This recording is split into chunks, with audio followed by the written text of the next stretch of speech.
60 ఏళ్ళు బతికి ఏం చేశావు? చదువుకున్నానండి, ఉద్యోగం చేశానండి, పెళ్లి చేసుకున్నానండి, పిల్లల్ని కన్నానండి. ఇవి జంతువులు కూడా చేస్తున్నాయి, నువ్వు చేయక్కర్లేదు. ఇవి జంతువులు కూడా చేస్తున్నాయి. నక్కలు, కుక్కలు, పీతలు, బల్లులు కూడా చేస్తున్నాయి. అది కాదు చెప్పాల్సింది. ఇక్కడ మా పిల్లలిద్దరూ సెటిల్ అయ్యారండి, నువ్వు లేకపోయినా వాళ్ళు సెటిల్ అవుతారు. అసలు వాళ్ళు పుట్టకుండా ఉంటే ఎక్కడో ఈ పాటికే సెటిల్ అయ్యేవాళ్ళు. నువ్వు పుట్టబట్టి అనవసరంగా సెటిల్ అవ్వడానికి 30 ఏళ్ళు పట్టింది. వాళ్ళు పుట్టకుండా ఉంటే పుట్టకుండానే సెటిల్ అయ్యేవాళ్ళు. ఈ మనం సెటిల్ అవ్వడం, పిల్లల్ని సెటిల్ చేయడం, ఇది కాదండి జీవితానికి లక్ష్యం.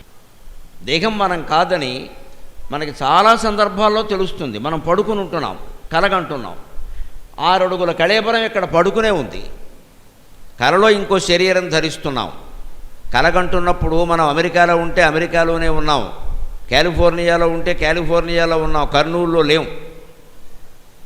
కానీ మరి ఆ శరీరంలో ఉండి మనం కాలిఫోర్నియాలో ఉన్నామని అనుకుంటున్నాం. పడుకున్న శరీరం మాత్రం కర్నూలులో మన ఇంట్లో ఉంది. ఇంతకీ ఏ శరీరం మనం?